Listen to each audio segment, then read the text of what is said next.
What is up, people? This is me, Monster58. Welcome back to another episode of Final Fantasy XVI. Previously, we ended up taking care of a ton of the notorious marks, and then in addition to that, we were able to get some more materials that Mid needs for her little project. And in addition to that, we also had a nice little conversation, more personable conversation with Gav. And so we got two of the things that Mid needed out of the way. Now it's time to get the third. And so to do that, we need to see if Harpocrates knows about any of the materials that we would possibly need to finish this last chunk that she needs for her little project, and so, which ends up being an important project. So let's go speak to Harpocrates and see what he makes of these plans.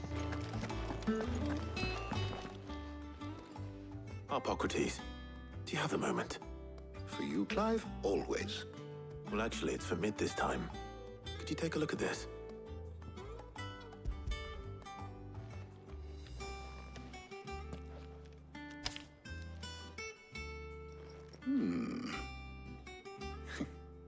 Shielding for a mithril engine. Whatever will that girl think of next? And what are these notes around the edges? She has some specific requirements for the materials. The shielding needs to be able to resist extreme heat on the inside, and yet remain cool enough on the outside not to set the ship alight, while also being light enough not to sink it. As you can imagine, she's struggling to find anything that meets her needs. I see. I wondered if you might know of a solution, or if you might be able to search the records for one. Perhaps it is not a different material she requires, but a different approach. What do you mean? Consider the lake we have made our home. Its blighted waters eat away far more quickly than fresh water or even brine, at timber and steel alike. And yet, we have made a home here from those very materials nonetheless. We have. But Bardolph must varnish every board twice over to keep it from rotting. And Obelus complains that without a constant supply of pitch. I see. Early Gregorian histories speak of a preparation known as moon dew. It is said to be able to resist even the most ferocious flames. Before the dragoons tamed the worms and wyverns of the realm, nobles would daub their castle walls with it in order to guard against dragonfire. So if we could recreate it... It might be applied to some material or other in order to provide the protection Mid requires. As to how best to apply it and to what material, perhaps Bardolph and Obelus might be of assistance. I shall speak to them and see what wisdom they might have to offer. If you would be so kind as to procure the necessary ingredients, I shall discuss the specifics of how it might be most effectively put to use with our two friends. The knowledge of the past may yet prove useful to we of the modern era. Thank you, Harpocrates. And since you're asking others to help you, perhaps I should too.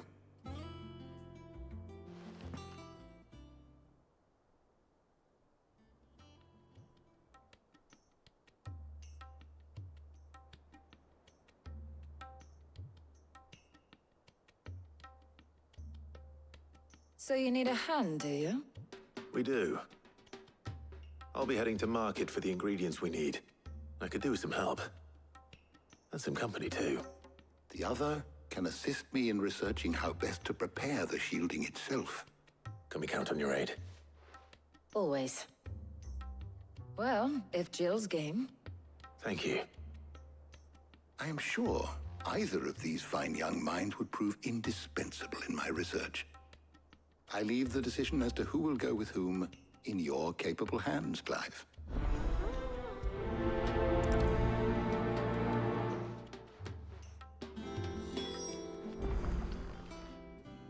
So, Clive, have you made your decision? Who will accompany you on your little excursion? Very well. So then, what do we need to find? I have taken the liberty of preparing a list. Here. White chocobo eggs. Pepio nuts. Are you sure this list is right? Everything on here seems very edible. I would have thought the ingredients would be a little more exotic. Though these items may seem mundane, They have potent effects that are rarely exploited, effects for which they were once highly prized. So much so, in fact, that they were harvested almost to extinction, hence moon dews having fallen from favor. Now, of course, they can be obtained with ease. You should be able to find everything you need at the market in Northreach. Is that so? I've been meaning to visit Northreach anyway. I'll set out now. Join me there when you're ready. I will. Until then. You two enjoy yourselves. You too, Talia.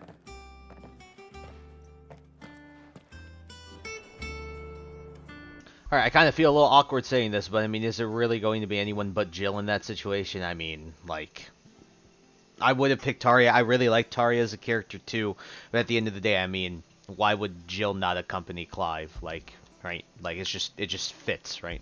Alright, so let's head to Northreach and meet Jill over there so we can pick up these essentially edible materials that can be used. Where's Jill? There's talk that the glass has finally spread to the world.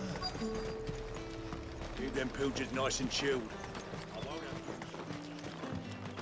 Are those Pepio nuts? Can never tell. How goes the hunt for ingredients? I've only just started. I'm sure everything we need is somewhere amongst all these stalls, though. Why don't we split up and see? We'll take a couple of ingredients each. All right. What am I looking for? How about you look for the Pepio nuts and some garlic? I'll find the other things we need. We can meet by the gate when we're finished.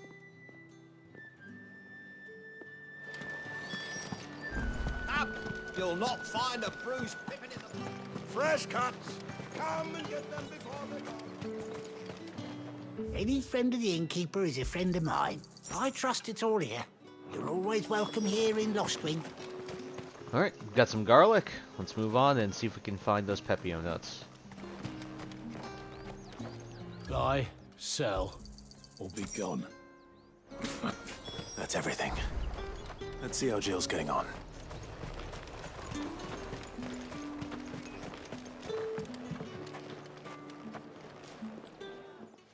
Did you find everything? I did. Here.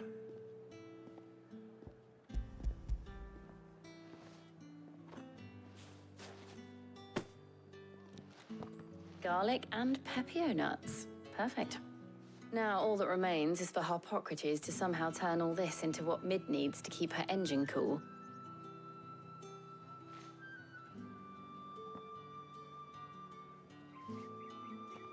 But before we head back, would you walk with me a while?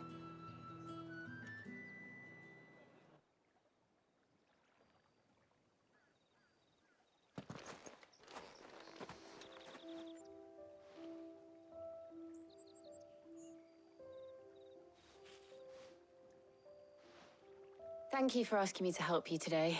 It makes a nice change. It does. It's good to get away from all the battle and bloodshed for once. Just being here reminds me of when we were children. Do you remember? Walking down Market Street in Rosalith, taking in the sights and smells. How could I forget? What with Torgal's antics. Remember how his nose would prick up at the scent of sausages? He'd go racing away and we'd have to go running after him. We wouldn't catch you now, would we, boy? Was there anything you wanted to buy for yourself while we're here? There was, yes. Well, sort of. Molly in the kitchens told me about a place that sells particularly good pies. Thought you might like to share one with me. I would. Thank you. And I saw some bread.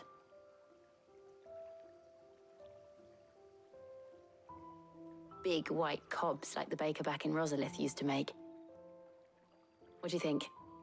I thought we might get some soup to dip it in. But then I tried a slice of the butcher's dry-cured ham and it was just... oh, You all right? sorry. It's just... you're right. I really do feel like a child again being here with you.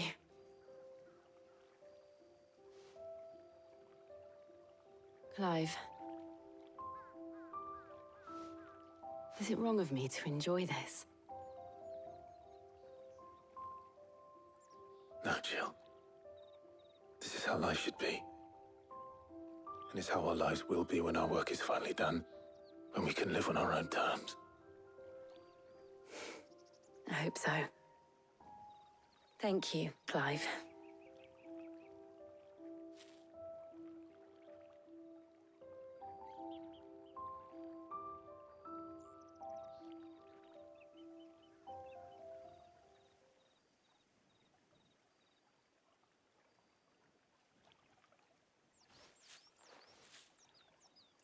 Well, I suppose we better be getting back. I need to give these ingredients to Harpocrates and Talia.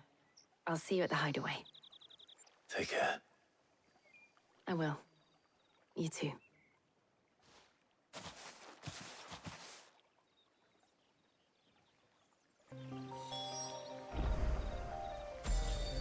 At the end of the day, folks, you can see why I think it's more appropriate to take Jill instead of Tarja, even though I believe Tarja has just as much of a emotional interaction with Clive as she does, but if you put two and two together, you can understand why I decided to choose Jill instead of Tarja on this. I think for the story, it just appeals more to the entertainment and story in general, in my opinion. But like you said, time to head back to Harpocrates and give him these ingredients.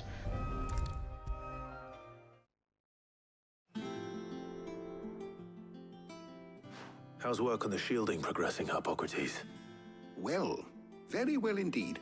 And thanks in no small part to your kind assistance. I was just explaining to Tarja how we might best go about preparing the moon dew. And now that we have all the ingredients, we may begin. You can count on me. I've mixed more than a few mysterious concoctions in my time. I'm sure you have. What about the shielding itself? Work is underway, under the watchful eyes of Bardolph and Obolus. Apparently, it'll be ready soon. Thank you. All of you. Right then. Jill, would you join me in the infirmary? Many hands make light work and all that. Of course.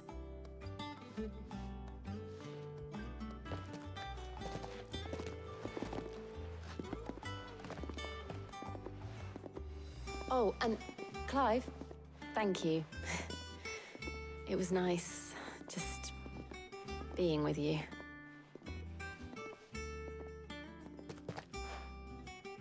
It appears our work here is almost at an end. A shame. I was enjoying playing the man of action for once. When both the shielding and the moon dew are ready, it will merely be a matter of applying the one to the other. Followed by a rigorous process of testing and retesting, of course. Perhaps someone ought to warn young Mid of that. Leave it to me. Thank you, Harpocrates. Alrighty, part 3 is now done. Again, nice to get some of this stuff underway. Well, I'd better go and give Mid the good news then. What we're gonna do real quick is I'm going to upgrade, because we have 500 ability points here. Might as well upgrade the. Might just do this. Yeah, get that out of the way. I think that's really about it. And we might end up saving up for Limit Break, because we're getting to the point in the game where it's probably good to have another gauge of the Limit Break, so I might end up saving it for that.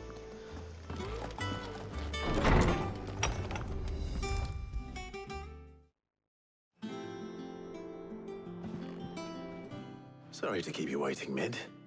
But you'll be pleased to know that work on the shielding is underway. You found something for it? In a manner of speaking, Harpocrates knew of a substance that's highly resistant to heat. A coating that should provide the protection you need. He's supervising the construction and testing of the shielding as we speak. Brilliant! I knew you wouldn't let me down. Don't thank me. I'm just the errand boy. Right then, let's start working out how to bolt all these bits together. To the Black Hammer!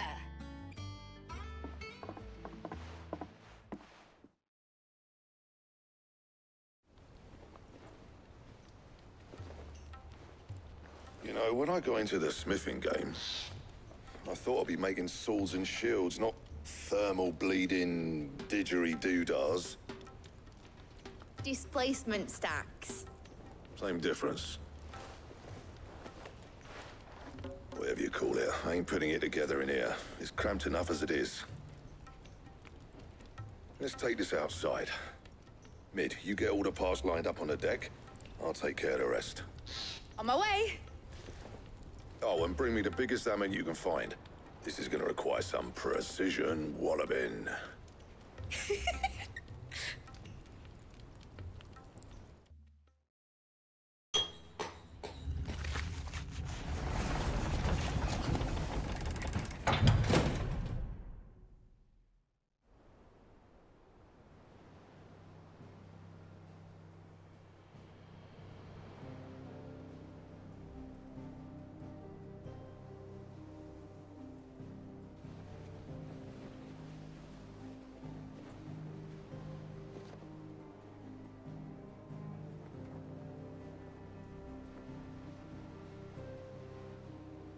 It's finished. It's finally finished.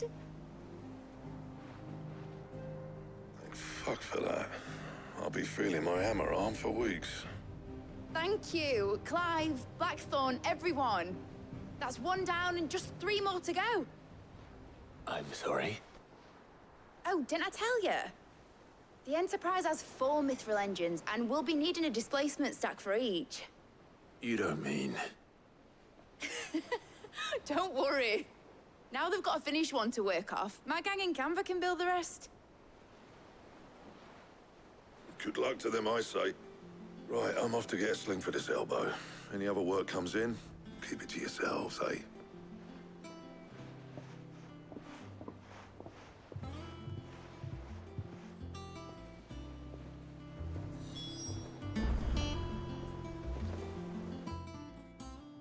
What's the matter?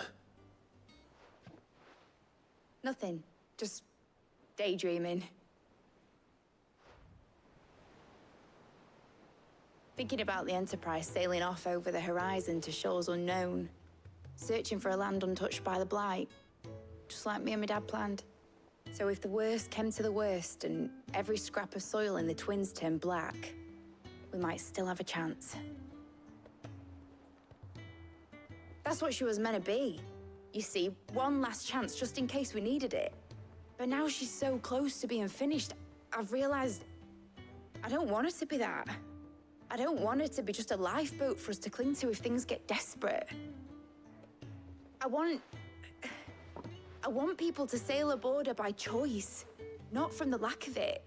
In a world where we're not just trying to survive, but where we can actually live. I'm working on that. And I'll do everything I can to get you what you want. Don't you always? All right. My mind's made up. As soon as the Enterprise is fit to sail, I'm putting her under your command. Sod our plans, I'm trusting in yours. Are you sure about this? Something tells me it's what my dad would have wanted. He'd be proud of you. You were gonna visit his grave, weren't you? I was. And you can come too now that your little project is finished. Right. There's just one thing I need to finish up first. Won't be a mo. All right. I'll let Otto know you're coming. Meet us in the mess when you're ready. Aye, aye, Captain.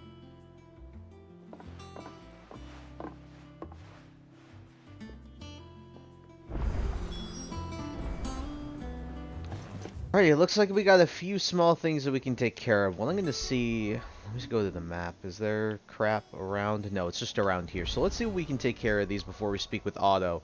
But yeah, she sounds just like her dad. Who would have actually guessed? But, you know, at the end of the day, like father like daughter and like daughter like father. But from what I do understand is Mid was adopted and they still share the same view. It's still really nice to see, though. Very, very nice to see that her dad's ideals have spread through her. Even maybe not the exact same way, but certainly close enough. So, got a letter. Let's see what this has to do with quest. Oh my god, we got 3 of them. Alrighty, well. First off, let's read this one. The Desert Alliance. Sid II, I trust you'll forgive me for putting you and your dear uncle to the test. I am confident that a man of your position can understand the importance of earning one's trust, especially in times like these. For what it is worth, you have now earned mine, and I can assure you it shall not easily be relinquished. May this be the start of a fruitful relationship. Rosina, otherwise known as Lubor. Thank you, Lubor. Off the record. Alright. I was thumbing through the hideaway ledgers at Otto's behest and might have come across something that might need your attention. Maybe. And by that I mean immediately. You know where I'll be. Right? See what he wants. Trouble with the ledgers. Shouldn't he be asking Otto for help?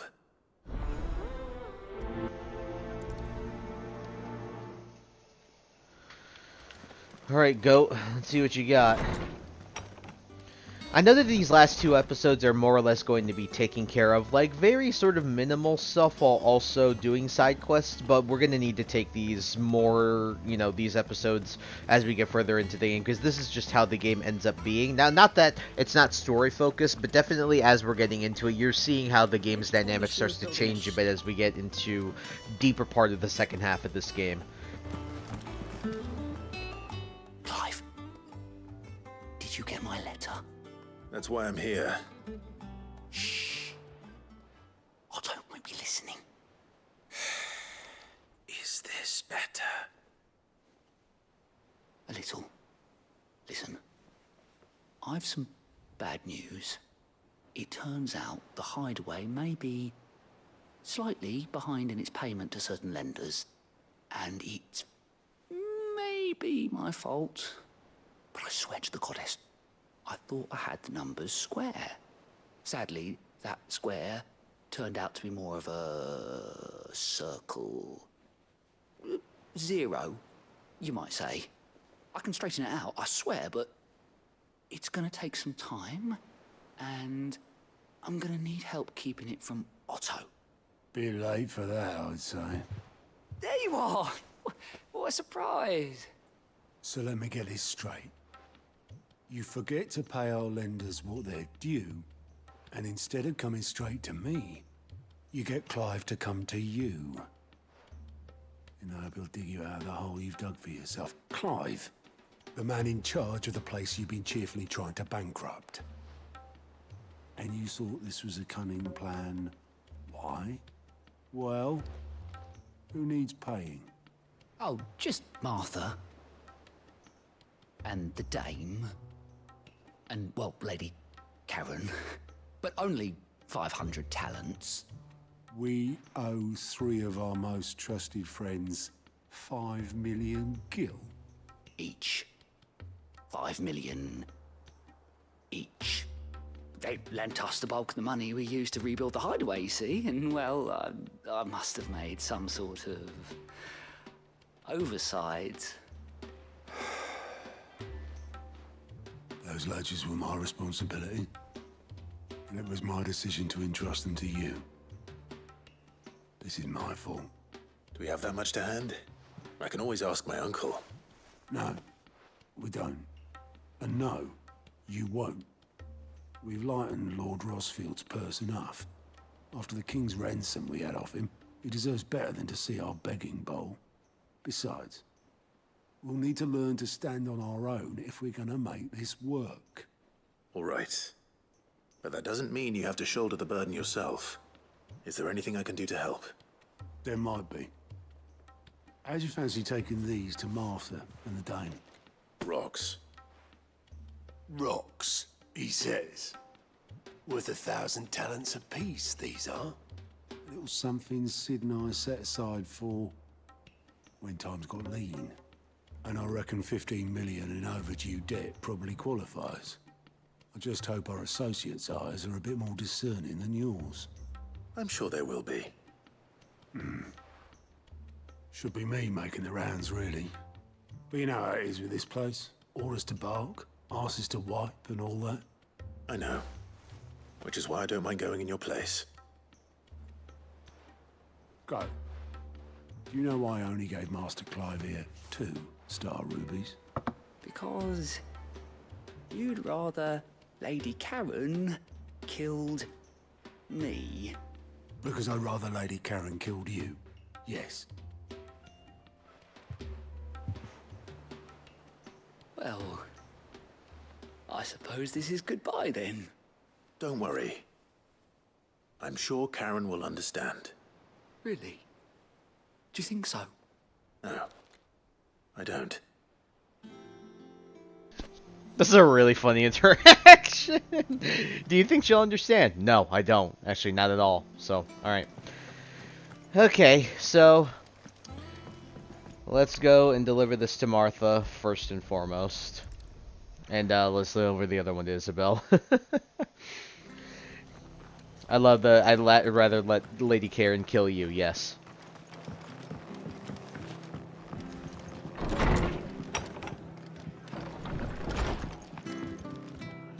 Clive, we weren't expecting you. I wasn't expecting to be here, but it seems we still owe you a considerable amount of coin for your help with our rebuilding efforts. And though I doubt it's what you were expecting, we were hoping you'd take this as payment.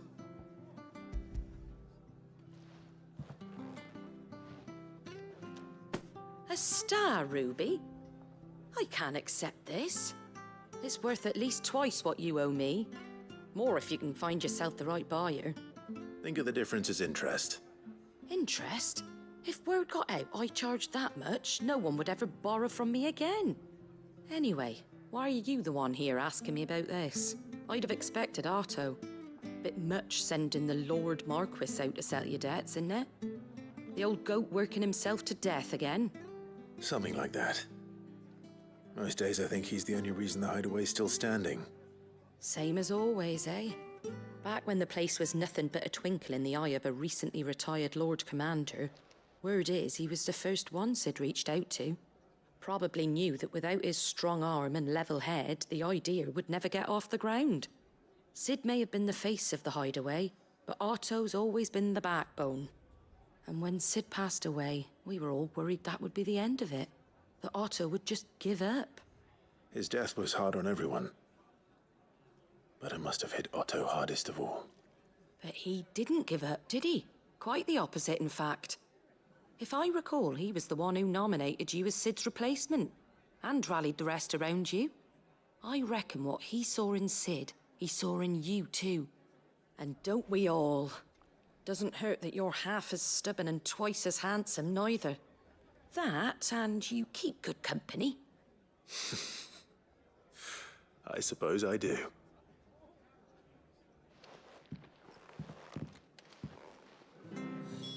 Alrighty. We've given that to Martha. Now it's time to go and talk to Isabel about this as well.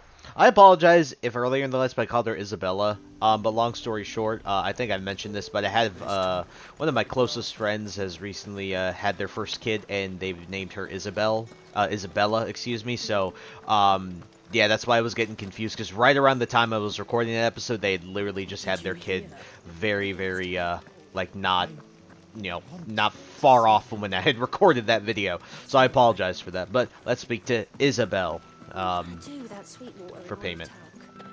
Still no... Milady, I come bearing gifts. Gifts? Whatever is the occasion.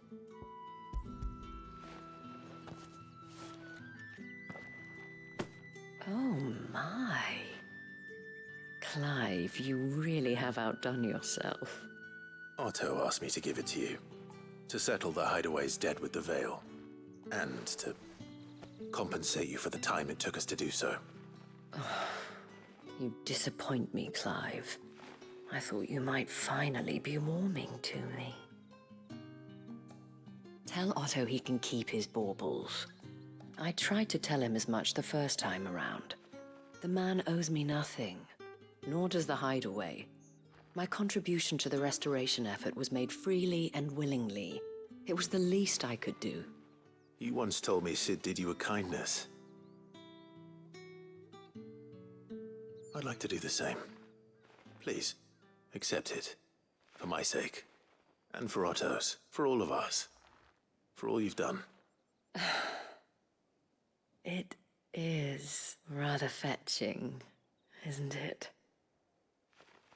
Very well. Otto is lucky to have you, Clive. I doubt anything could ever replace his son.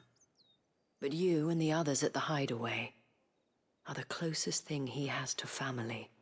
Otto had a son. Long ago, yes. Sid told me Otto lost him when he was just a boy, and blamed himself for not being able to stop it.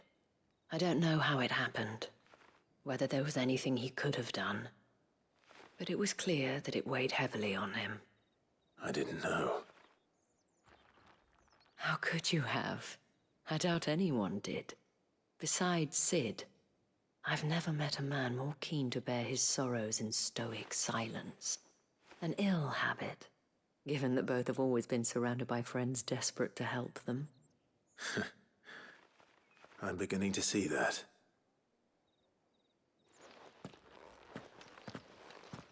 Goat will want to know the stones were delivered. If he's still with us.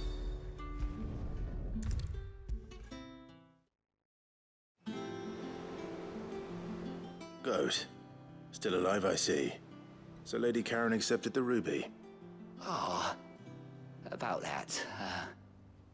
I tried my best, but she was just too stubborn to take it. She threw it right back in my face, in fact, and told me I could stick my stupid stone where the sun don't shine. Karen refused payment. I hope it wasn't something I said. I'm sure you were as tactful as ever. Let me see what I can do. Oh, wonderful. I hope you have better luck than I did.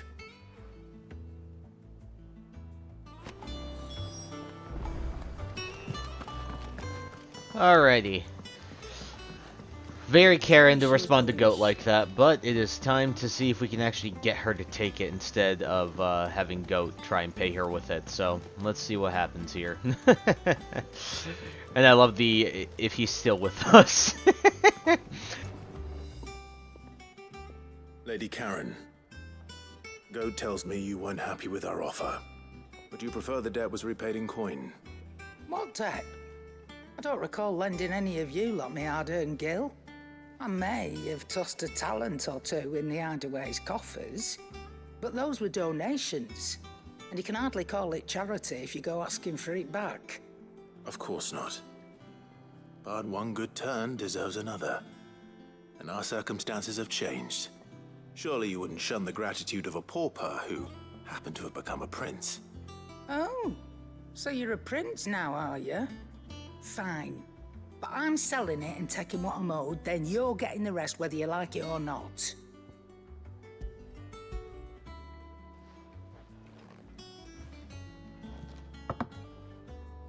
Where'd you even get this? A decent trader might nab 1,000 talents for a star ruby. A canny one, meanwhile, might claim it were nicked from the belt of Sid the Outlaw himself and ask twice as much. Might be I already have a buyer in mind. Might be you even know her. A fine continental maid whose beauty's only eclipsed by a guile in commerce. You wouldn't mind, would you? Not at all. Just be sure to tell her that it's always a pleasure doing business.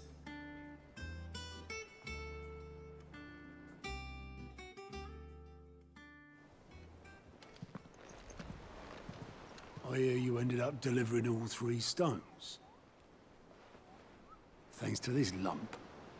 I sometimes wonder what I pay you for. Speaking of which, I still haven't been paid last month's wages. Oh, so you remember what's owed to you then? Get your ass behind that disc of yours and don't get up before those ledgers are square. Right away.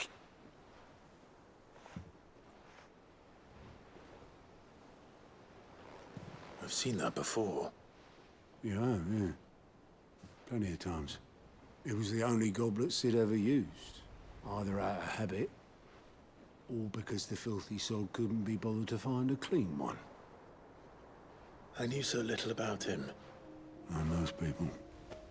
Martha and the Dame both seem to have fond memories of him. I bet they do. How long did you know Sid before he... Before he died. 20 summers, give or take. Back in the day, I was a purser on a trade ship, which is where I met him. He bought passage to, forget where. And having nothing better to do on the long nights, we sat up drinking island rum till the morning bell dragged me back to my duties. Quit my post not long after that, on account of making a fine maiden's belly fat. But me and Sid stayed close, promising we'd one day sail the seas again. That was before fate stepped in and said she was having none of it. The magic woke inside my son soon after his first name day, and there was no hiding his knack. Couldn't you and your family have? My family were the ones who summoned the constable, wanted the monster taken away. I couldn't turn my back on him, forget what I felt, and I couldn't for the life of me understand how they could. Luckily, Sid was of the same mind as me.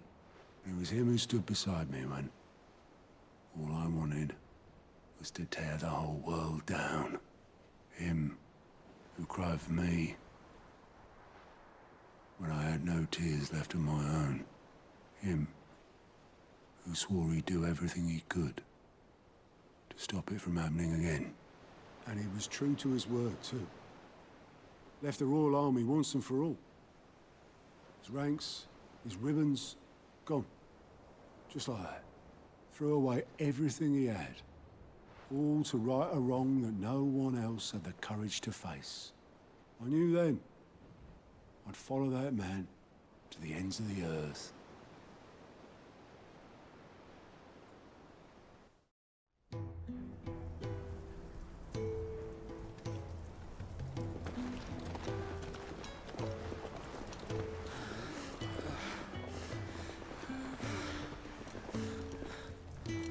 He was always too clever for his own good, was Sid. Saw the world for what it really was, while the rest of us were content to go along with the lie we were shown. And it can't have been easy, bearing that burden alone.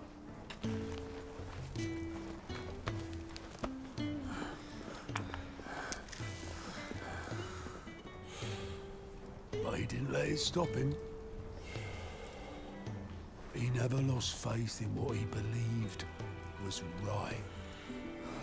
And that gave us faith in him. Faith he'd steer us true. So I swore to myself that I'd always be right behind him, ready to catch the stubborn sod if ever he should fall. But I couldn't even do that.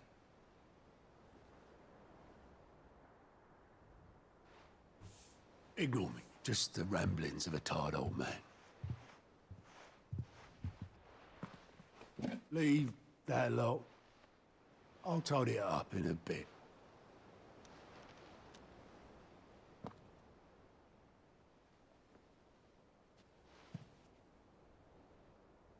This is Sid's handwriting.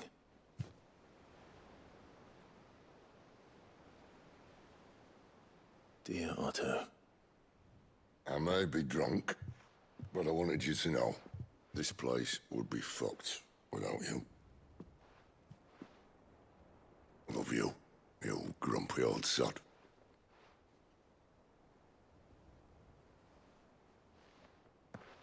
This note.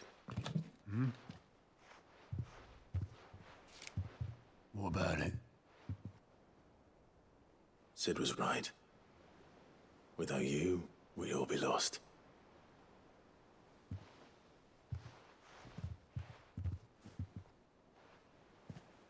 He should have bloody well said so then. Just once. Before he went. But then, why would he? Him, or anyone? I'd only have told him to piss off.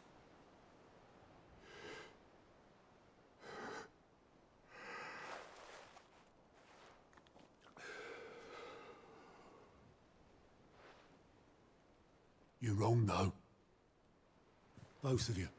It was never just me keeping the hideaway afloat. It was all of us. I just shoved people in the right direction. I barely seem to be able to do that anymore.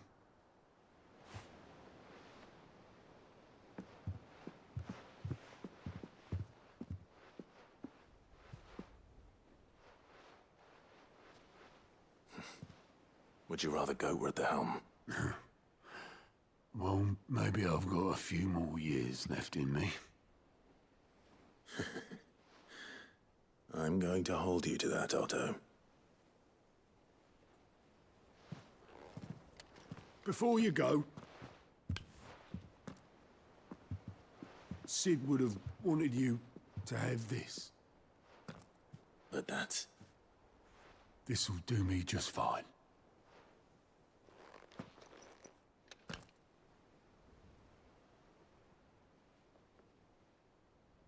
Thanks for the ray of sunshine.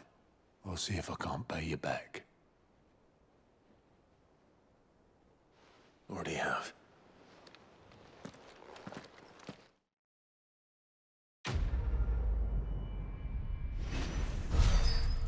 And ultimately, what I really like about this quest is you really just get to figure out a lot about Otto and what an absolute legend he actually is.